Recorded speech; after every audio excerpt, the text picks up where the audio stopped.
Good morning everyone. ఈ రసం నేనే చేస్తున్నా అనుకుంటున్నా, ఇప్పటివరకు ఎవరు చేయలేదు అని అనిపిస్తుంది.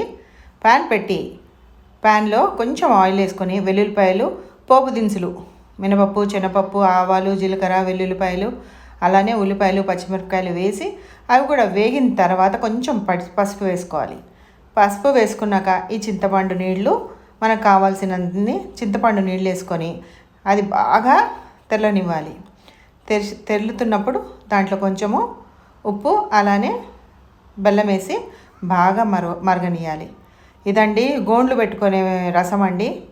వాళ్ళు ఇదే పెట్టుకొని పొద్దున, సాయంత్రం, రాత్రి, మర్నాడు ప్రతిరోజు ఇదే తింటారు. మనమేమో పప్పులు, కూరలు అవన్నీ తినుకుంటా రేపటికి ఏం వండుకోవాలని ఆలోచిస్తుంటాము. వాళ్ళు మాత్రం ఈ రసం 2-3 రోజులు గడిపేస్తారు ఇట్టే రసం పెట్టుకొని.